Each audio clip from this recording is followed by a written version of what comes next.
Kaya makihula at manalo dito sa Family Feud.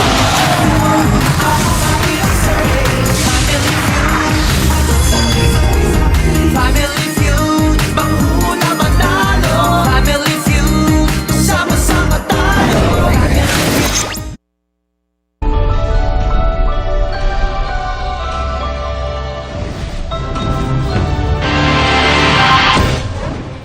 Exclusive resort na iligal na itinayo sa isang protected area sa Antipolo, Sinalakay. Magtatayo ka ng ganito kalaking resort, kailangan mong magputol ng mga puno, nangangalaga sa kalikasan at nagpo-protect from the harsh effect ng tubig. Residential area sa Quiapo, sa Maynila, nasunog. Pahirapan ang pag-apula dahil maraming nakaharang. Pagkilos na naglalayong ibasura ang impeachment complaint laban kay Vice President Sara Duterte na hindi dumaraan sa paglilitis, isinusulong sa Senado. Walang choice ang Senado. We have to carry out our constitutional duty. Pero may ilang senador na umalma. Exclusive.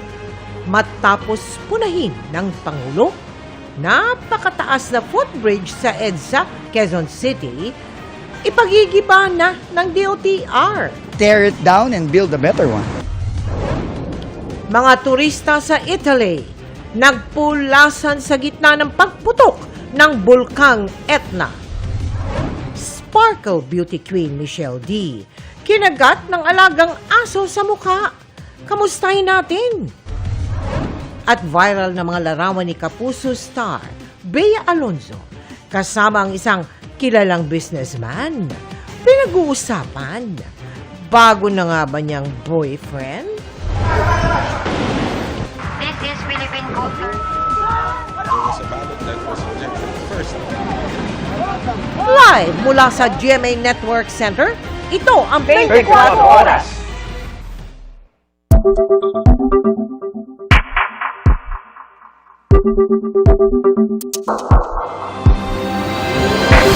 Magandang gabi po, Luzon, Visayas at Mindanao.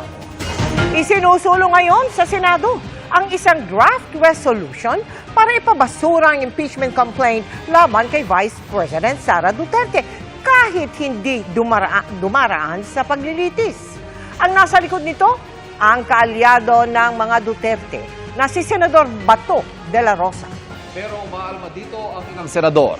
Nanindigan sila ang kailangan dinggin ng Senado ang impeachment case na mandato ng saligang batas. Nakatutok si Mab Gonzales.